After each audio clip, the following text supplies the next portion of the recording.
नमस्कार, आभार, अभिनंदन, स्वागत आप सभी का हमारे खास कार्यक्रम फॉर्मूला गुरु में। मैं हूं विपुल सिंह। फॉर्मूला गुरु में हर हफ्ते हम एक नई थीम के साथ आते हैं, जिससे आपका पोर्टफोलियो न सिर्फ सुरक्षित रहे बल्कि इसमें लगातार बढ़ोतरी देखने को मिले। इसी क्रम में आज हम बात करेंगे प्राइमरी मार्केट यानी कि आईपीओ बाजार की। आईपीओ में निवेश करना चाहिए, नहीं करना चाहिए, आईपीओ चुनते समय किन बातों का ध्यान रखना चाहिए, लिस्टिंग गेन या फिर लॉन्ग टर्म, कितने समय के लिए आईपीओ में पैसे लगाने चाहिए, अभी किन आईपीओ में निवेश कर सकते हैं, ऐसे ही तमाम सवालों के साथ आईपीओ मार्केट पे करेंगे 360 डिग्री चर्चा विस्तार के साथ। लेकिन पहले उन महत्वपूर्ण सवालों पर नजर डाल लेते हैं जिन पर आज हम विस्तार पूर्वक चर्चा करेंगे और जिनके उत्तर के माध्यम से हम पूरे प्राइमरी मार्केट को समझने की कोशिश करेंगे। तो एक एक करके तमाम वो प्रश्न आपके स्क्रीन पर हम लेकर के आते हैं और उसके बाद आपको आज के फॉर्मूला गुरु से परिचय कराते हैं। तो सबसे पहले जानेंगे ये कि आखिर में आईपीओ बाजार में जो तेज़ी देखने को मिल रही है, जो रौनक देखने को मिल रही है, उसकी वजह क्या है? क्या शेयर बाजार की तेज़ी है, कुछ और कारण है क्या? इसको जो है विस्तारपूर्वक बातचीत करेंगे। दूसरा इसी से जुड़ा हुआ महत्वपूर्ण सवाल है कि ये जो तेज़ी है ये कब तक टिकेगी। डर इस बात को लेकर के लग रहा है क्योंकि हमने इससे पिछले साल भी देखा था किस तरीके से जब पेटीएम का आईपीओ पिटा, उसके बाद से जो है शेयर बाजार में खासतौर से एलआईसी का आईपीओ के बाद जो है हमने देखा कि एक तरीके से सूखा देखने को मिला प्राइमरी मार्केट में। तो इस बार की रैली कितनी सस्टेनेबल होगी, ये हम ज़रा डिटेल में डिस्कस करेंगे। आम निवेशक के लिए, रिटेल निवेशक के लिए प्राइमरी मार्केट या फिर सेकेंडरी, क्या शेयर बाजार में सीधे पैसा लगाना या फिर आईपीओ में पैसा लगाना, कौन सा विकल्प ज़्यादा बेहतर है, ये भी आज के एक्सपर्ट से, हमारे फॉर्मूला गुरु से हम समझने की कोशिश करेंगे। इधर हमने देखा है लगातार एसएमईज आईपीओ की बाढ़ आई हुई है और इस साल अभी तक जो है करीब 49 आईपीओ आ चुके हैं। तो एसएमई आईपीओ में निवेश कितना सुरक्षित है, किन बातों का ध्यान रखना चाहिए, डिटेल में एसएमई आईपीओ के बारे में हम बातचीत करेंगे क्योंकि यहाँ पर निवेशकों का रुझान भी काफ़ी तेज़ी से बढ़ता हुआ दिखाई दे रहा है। अगला पांचवा महत्वपूर्ण सवाल कि आईपीओ में निवेश करते समय वो कौन से नंबर्स हैं, वो कौन से आंकड़े हैं जिस पर नज़र रखनी चाहिए, जिससे हम ये जान पाएँ कि कंपनी की वैल्यूएशन सही है या नहीं, जिससे हम समझ पाएँ कि हमारा निवेश वहाँ पर सुरक्षित रहेगा या नहीं। इन तमाम चीज़ों को हमारे आज के एक्सपर्ट से हम समझेंगे। अब बात करेंगे, ये बात तो रही बेसिक की, उसके बाद से हम थोड़ा डिटेल में जाएंगे एक एक आईपीओ को लेकर के। एचएमई एग्रो की लिस्टिंग हमने देखी, यह करीब 7% प्रीमियम पर होती हुई दिखाई दी। अब लिस्टिंग के बाद क्या करना चाहिए?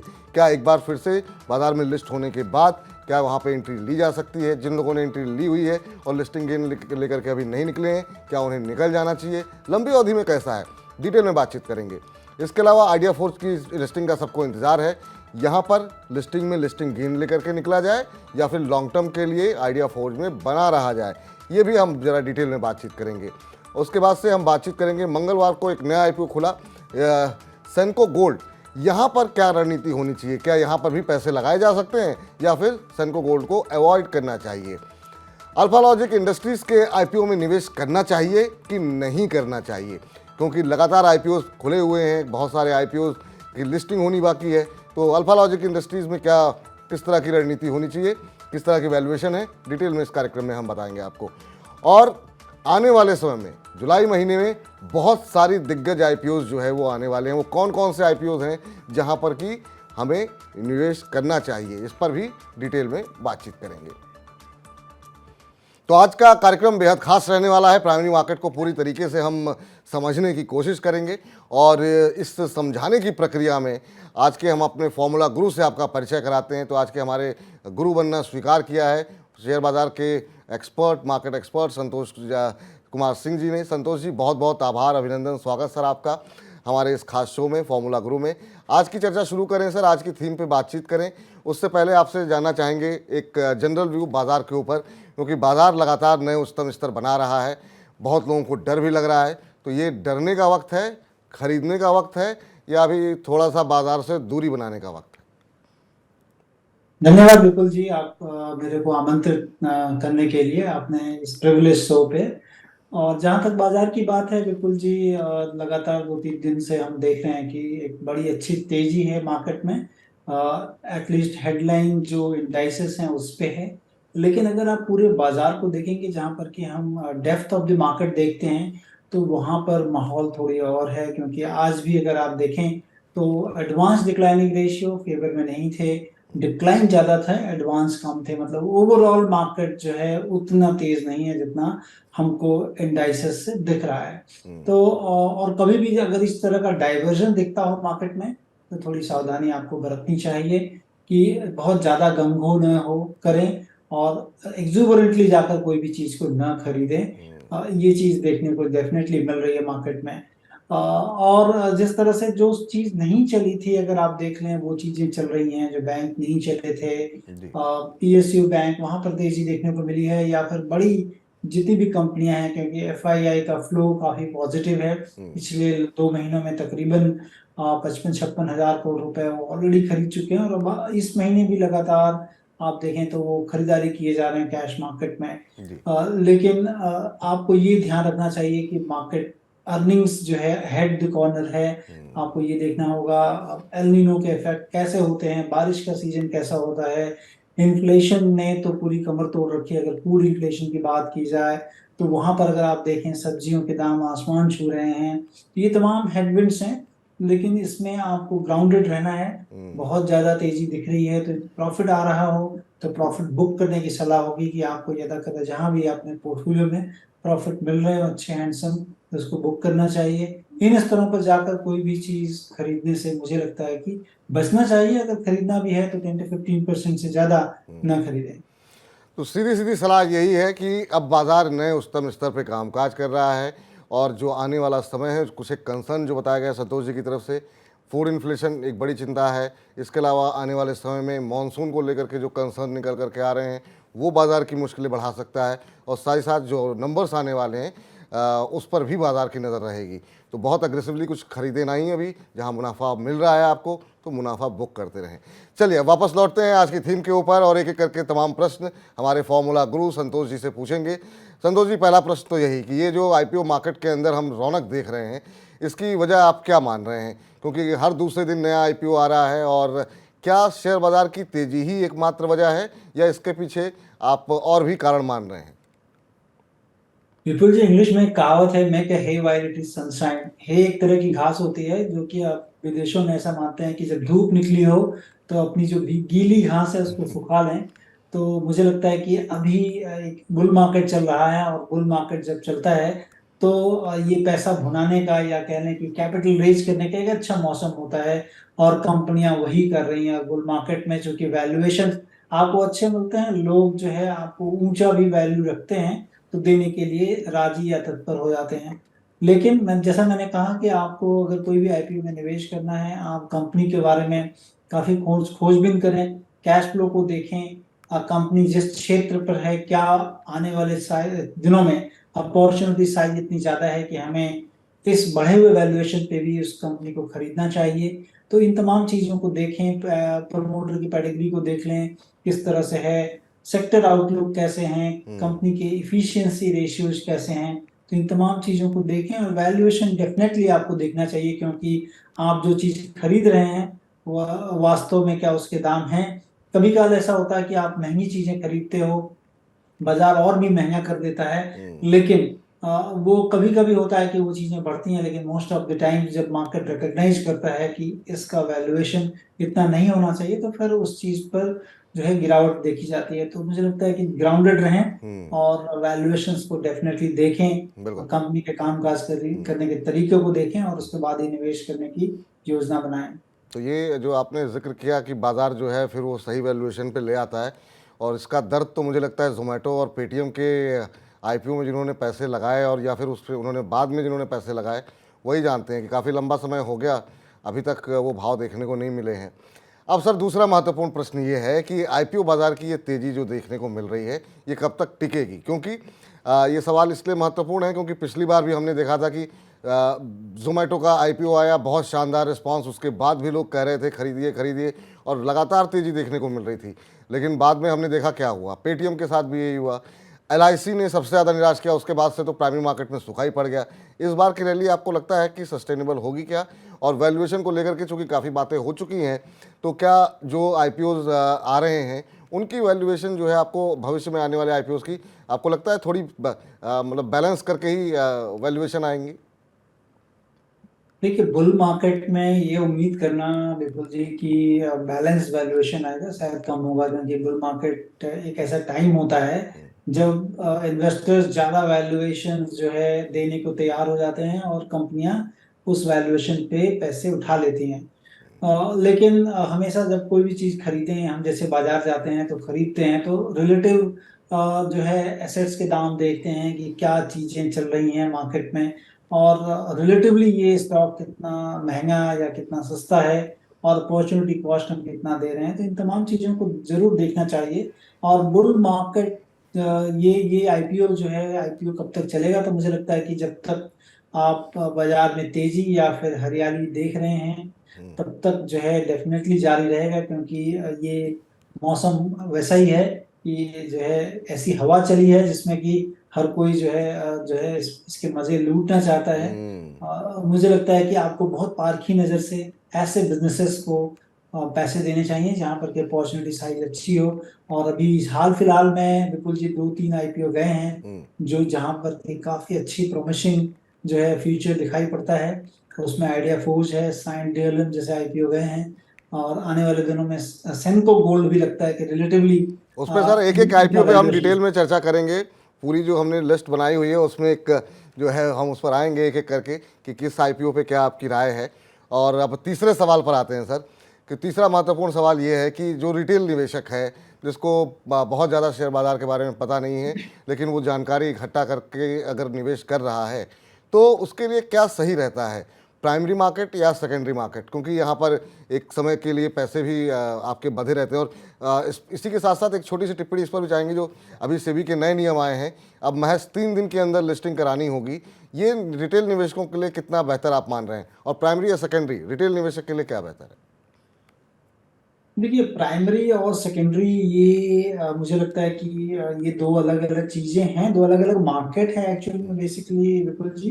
जी। प्राइमरी एक मार्केट है जहां पर कि कंपनी या उनमें जो निवेशित निवेशक हैं वो पैसे उठाते हैं, और सेकेंडरी मार्केट वो मार्केट है जहां पर कि आईपीओ के बाद जब लिस्टिंग होता है और कंटिन्यूअस लिस्टिंग जो है चलती है। लेकिन मुझे लगता है कि आपको वैल्यूएशन देखना दोनों जगह जरूरी है, और अपॉर्चुनिटी साइज को का आकलन करना कि आने वाले टाइम पे हो सकता है कि कई बार ऐसा देखा जाता है कि जो लिस्टेड कंपनियां हैं, एंटिटीज हैं, उसमें भी आपको बहुत सारी अपॉर्चुनिटीज मिलती हैं ड्यू टू इकोनॉमिक कंडीशंस।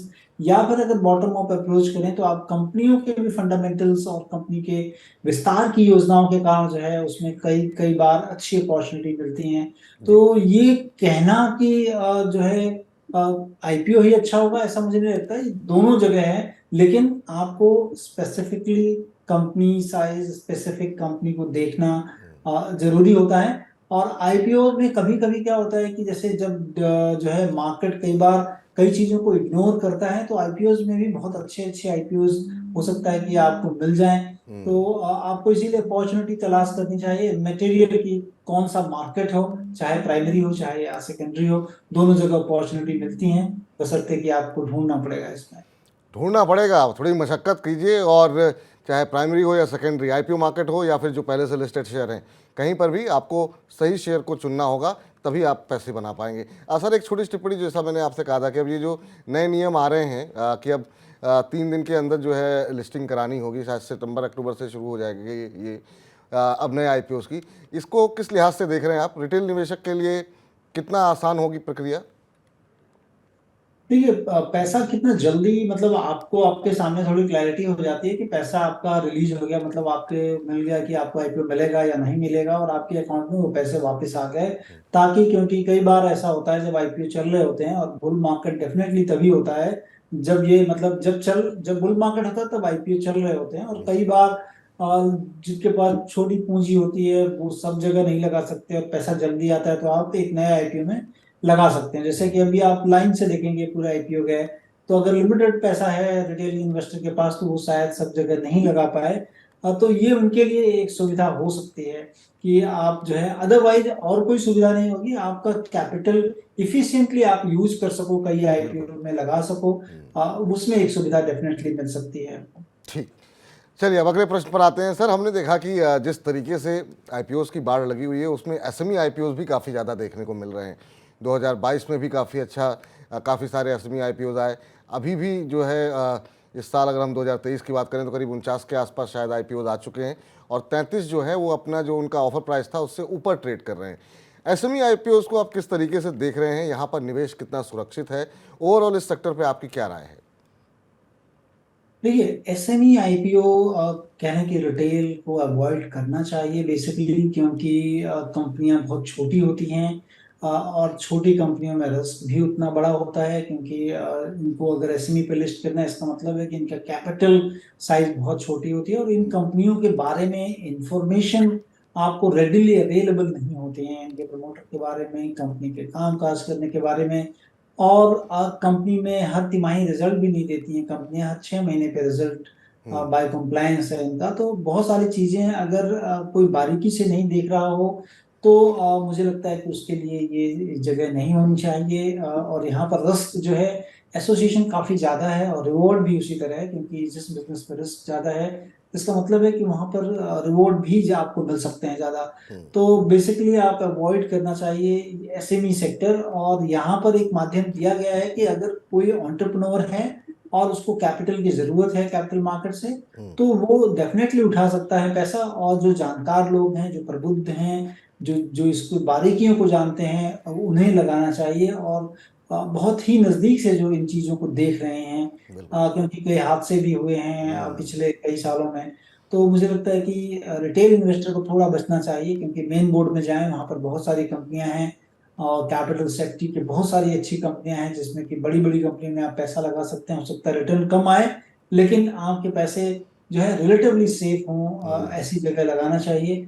अगर आप जब तक कि आप बारीकी से नहीं देख रहे हैं किसी चीजों को, तो एसएमई आपके लिए नहीं है।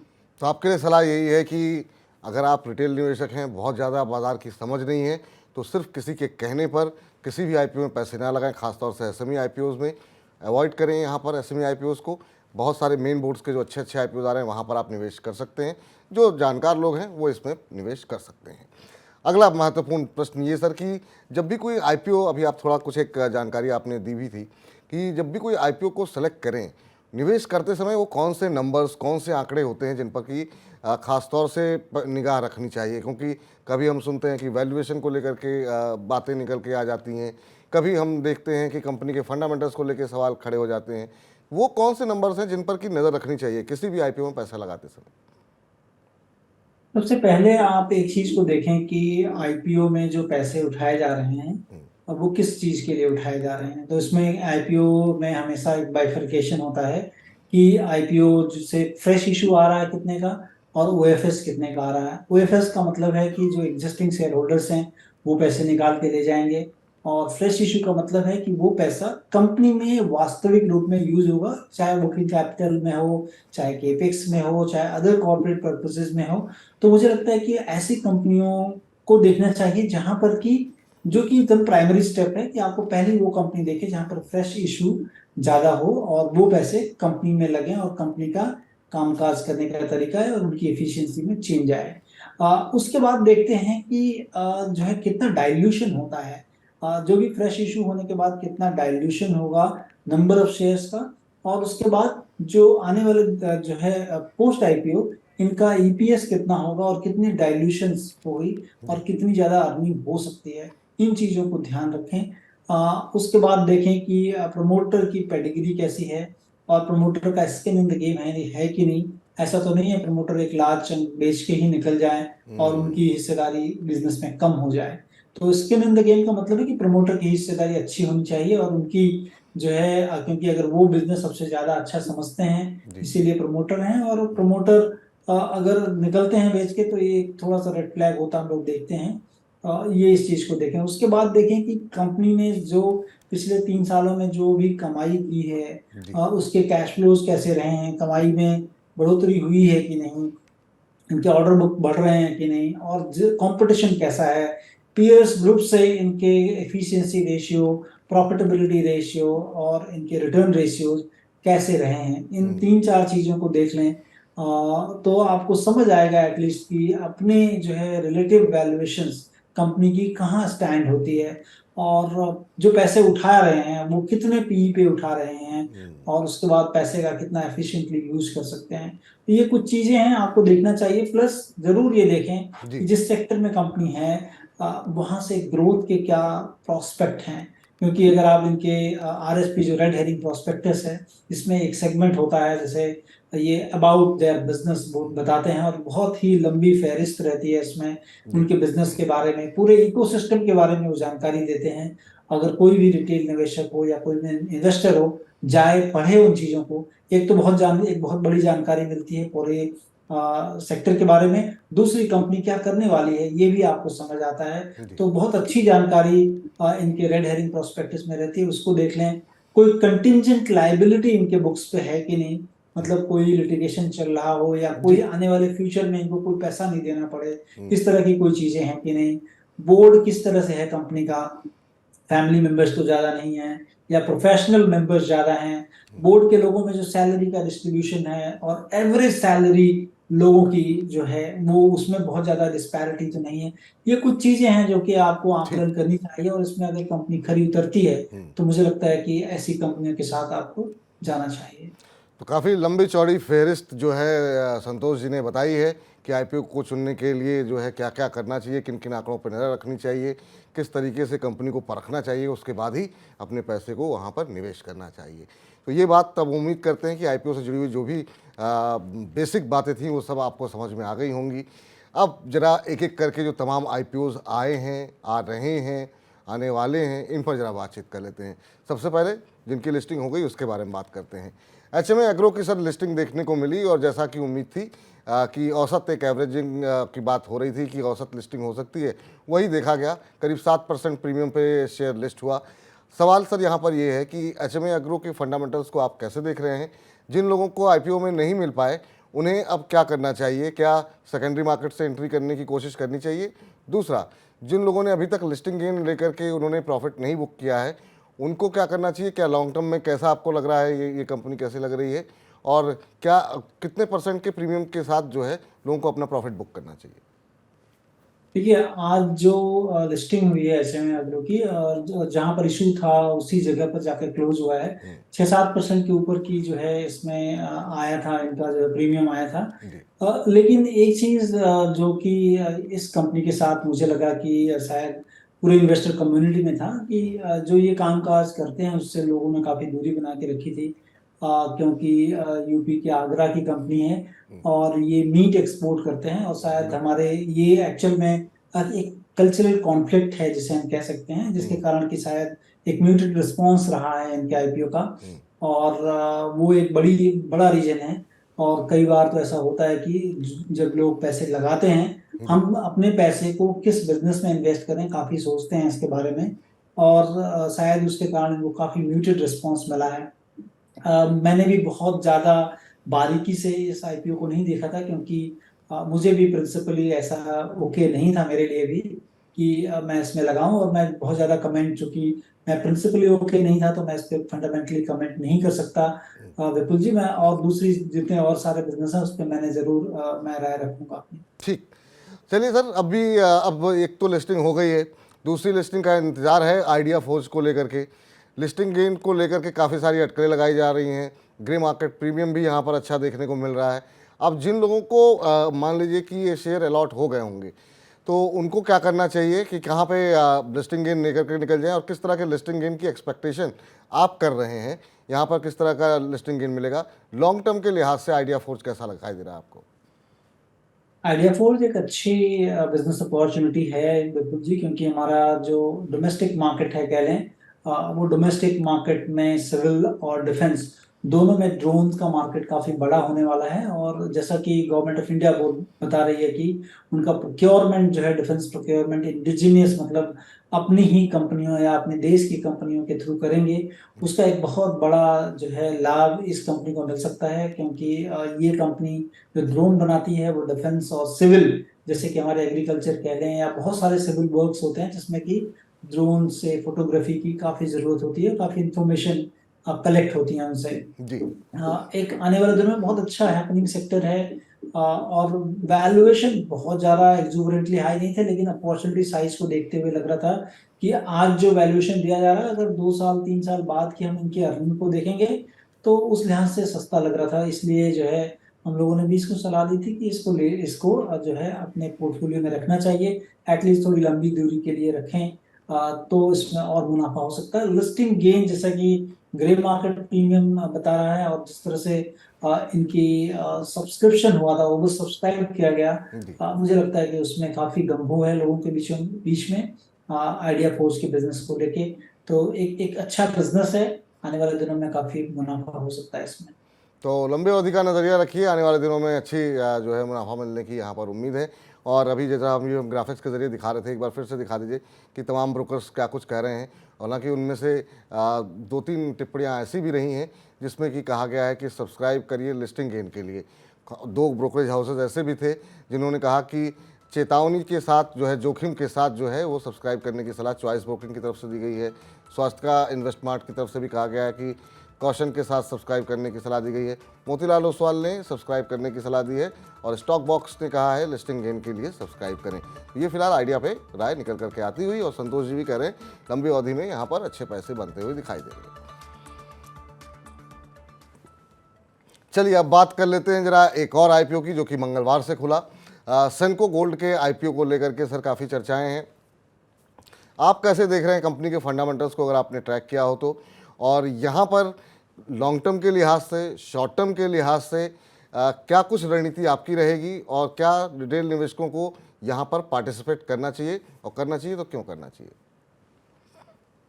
बिल्कुल जी, इसमें देखिए, जो जितने भी jewellery, James and jewellery stocks हैं, उसमें अगर देखें कि इनके जो इतिहास रहे हैं पिछले कुछ सालों में, जी। उसमें थोड़ी सी दिक्कत रही है, क्योंकि कुछ ज्वेलर्स ने काफी बड़े घोटाले किए हैं, जिसके कारण कि ये पूरा जो है सेक्टर काफी बदनाम हुआ है। लेकिन जिस रीजन को मैं बिलोंग करता हूँ, ईस्टर्न पार्ट ऑफ इंडिया, वहाँ पर ये कंपनी काफी फेमस है, और बंगाली कम्युनिटी में ऐसे भी जेम्स एंड ज्वेलरी का काफी प्रचलन रहता है, बिल्कुल। और जिसके कारण कि इनका स्ट्रॉन्ग फुटप्रिंट है इस रीजन में।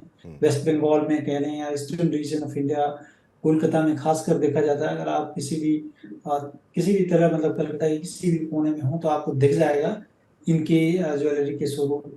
स्ट्रॉन्ग फुटप्रिंट है, और वैल्यूएशंस भी रिजनेबल हैं इनके लिस्टेड पीयर्स से अगर देखा जाए। जी। कल्याण ज्वेलर्स जैसी कंपनी है, या फिर टाइटन है। टाइटन तो आप कह लें कि सबसे उम्दा कंपनी है इस क्षेत्र की, और क्योंकि इसकी विस्तार की जो योजनाएं हैं, बिजनेस करने के जो तरीके हैं, और जो स्ट्रॉन्ग ब्रांड जो है पुल है कंपनी का, वो बहुत ही अच्छा है टाइटन का। लेकिन सेंको गोल्ड जिस प्राइस पे लाया जा रहा है, मुझे लग रहा है कि यहाँ पे निवेश करना चाहिए। एक अपॉर्चुनिटी हो सकती है कंपनी में निवेश करने के बाद, क्योंकि वैल्यूएशन काफी रिजनेबल रखे गए हैं। तो मुझे लग रहा है कि इस आईपीओ में आपको निवेश करना चाहिए। चलिए, तो यहाँ पर राय निकल करके आती हुई आईपीओ में निवेश करना चाहिए। बाकी ब्रोकर्स क्या कह रहे हैं वो भी ज़रा देख लीजिए, आपकी स्क्रीन पर है। जियोजित सिक्योरिटीज़ कह रहे हैं कि अप्लाई करने की सलाह है।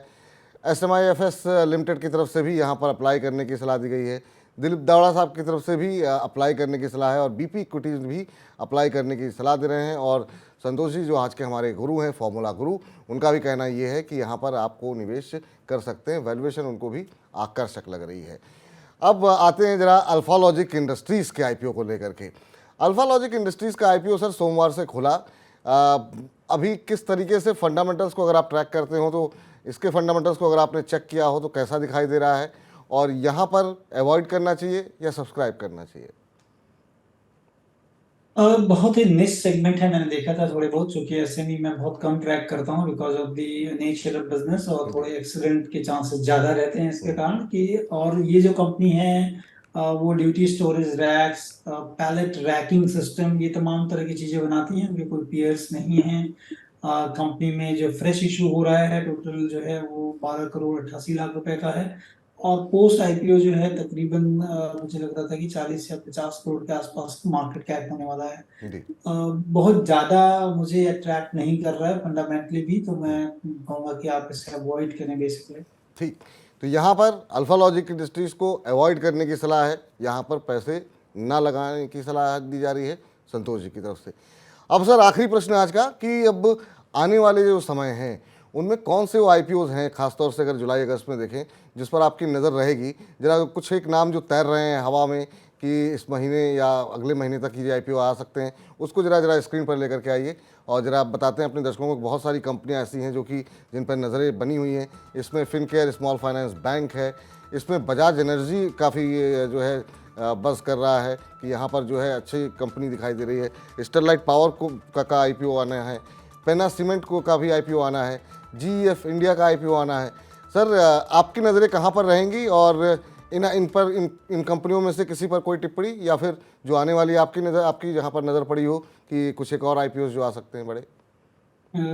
एक्चुअली बिल्कुल जी, मैंने इन कंपनियों को देखा नहीं है, बट पेडिग्री कुछ कंपनियों की अच्छी लग रही है। अदरवाइज अभी तक फंडामेंटल और किस वैल्यूएशन पे लाते हैं ये वो, क्योंकि नंबर ऑफ शेयर्स ये बता देते हैं, कितना पैसा उठाएंगे ऑलमोस्ट बता देते हैं, लेकिन क्या वैल्यूएशन, क्या प्राइस तय करेंगे वो, मतलब जब आईपीओ खुलता है उसके 2 दिन पहले ऐसा कंप्लायंस है कि वो प्राइस को बताते हैं। तो मैंने अभी कुछ ज्यादा खास देखा नहीं है, बट लेकिन आईपीओ हमेशा, मतलब जैसा मैंने बताया थोड़ी देर पहले कि आपको बहुत बारीक से बिजनेस अपॉर्चुनिटीज देखना चाहिए और ये देखना चाहिए कि कहीं ना कहीं लोग तो पैसे उठाकर तो नहीं लेके जा रहे हैं और हमें कहीं हम बेवकूफ तो नहीं बन जाएंगे इसमें। तो उस चीज का एकदम ध्यान रखें और नाम पे नहीं जाएं, काम पे जाएं। काम अच्छा हो अगर कंपनी का और आने आने वाले टाइम पे अपॉर्चुनिटी काफी दिखती हो, तभी किसी भी कंपनी में निवेश करें।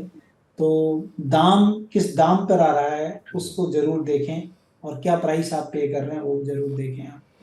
चलिए, तो सब ये जो तमाम आईपीओज आने वाले हैं इनके एक बार प्राइस बैंड आ जाएं और कंपनी के बारे में थोड़ी और डिटेल आ जाए, फिर संतोष जी को बुलाएंगे और इन तमाम आईपीओज के ऊपर हर रोज़ 1 से 2 के बीच में हम बातचीत कर रहे हैं। वाह क्या आईपीओ है, तो वहाँ पर तो आपको डेली की अपडेट मिलेगी। लेकिन फॉर्मूला गुरु में हमने सोचा कि आज आप प्राइमरी मार्केट से जुड़ी जितने भी आपके मन में सवाल हैं उन तमाम प्रश्नों के उत्तर जो है खंगाले जाएँ, क्योंकि इस समय ये पूरा प्राइमरी मार्केट जो है वो गुलजार हुआ पड़ा हुआ है। संतोष जी बहुत बहुत शुक्रिया, धन्यवाद आज की इस चर्चा में जुड़ने के लिए, हमारे फॉर्मूला गुरु बनने के लिए और हमारे दर्शकों को प्राइमरी मार्केट से जुड़ी इतनी सारी ज्ञान की बातें बताने के लिए। कोई डिस्क्लोजर सर आपकी तरफ से? Thank you Vipul ji for having me on your steam show. और मेरी तरफ से डिस्क्लोजर ये है कि जो भी चीज़ हमने आपसे बात की है उसमें कहीं ना कहीं अपना वेस्टेड इंटरेस्ट है। तो आप निवेश करने के पहले अपने इन्वेस्टमेंट एडवाइजर से जरूर इन सारी चीज़ों के बारे में खंगालें, देखें और परखें और उसके बाद ही निवेश करें। बहुत बहुत शुक्रिया सर, बहुत बहुत धन्यवाद आज की चर्चा में जुड़ने के लिए। तो फिलहाल फॉर्मूला गुरु को अब यहीं पर समाप्त करते हैं। उम्मीद है कि आईपीओ मार्केट को लेकर के आपके मन में जो भी आशंकाएं शंकाएं होंगी वो काफ़ी हद तक दूर हो गई होंगी। कुछ अगर शंकाएं होंगी तो हमको आप व्हाट्सअप कर दीजिएगा 9311211874 पे, तो 1 से 2 के बीच में उन प्रश्नों का निदान आपका कर दिया जाएगा। फिलहाल मुझे इजाज़त दीजिए, लेकिन आप लगातार मनी 9 के साथ बने रहिए। फिलहाल के लिए नमस्कार।